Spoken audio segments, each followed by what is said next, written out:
So next is atomic mass. Atomic mass को mass number भी बोला जाता है। इसमें क्या होता है अपने पास, it is equal to sum of proton and neutrons. जितने हमारे पास प्रोटॉन है और न्यूट्रॉन्स को टोटल करके क्या आता है हमारे पास, मास नंबर आता है। और we can also say sum of atomic number and neutrons.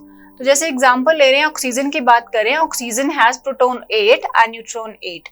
तो लेट्स प्रोसीड फर्दर। कैसे हम पता लगाएंगे कि क्या मास नंबर है इसका, तो you can see here atomic mass के लिए हम क्या करेंगे, फॉर्मूला है अपना, atomic mass is equal to proton plus neutron. तो हमने एग्जांपल लिया ऑक्सीजन का। ऑक्सीजन में एटॉमिक नंबर क्या है, 8 है। एटॉमिक नंबर अगर 8 है, Z is equal to 8, Z represent करता है एटॉमिक नंबर। अगर एटॉमिक नंबर 8 है, इट मींस इसका क्या है, प्रोटॉन का पता चल गया हमें कि 8 है ना।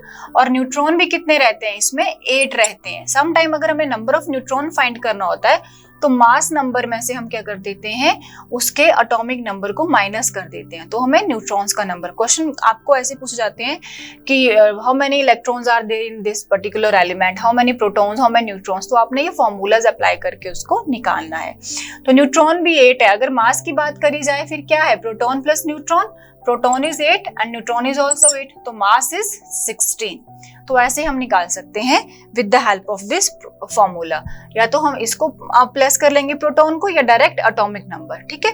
और न्यूट्रॉन अगर फाइंड आउट करना है, जैसे मैंने आपको बता दिया, न्यूट्रॉन के लिए फॉर्मूला है मास नंबर माइनस प्रोटॉन। मास जो नंबर है उसमें से हम क्या निकाल देंगे, प्रोटॉन्स को निकाल देंगे। जैसे अपना मास नंबर आ गया ऑक्सीजन के केस में 16, प्रोटॉन कितने हैं बेटा, 8 हैं।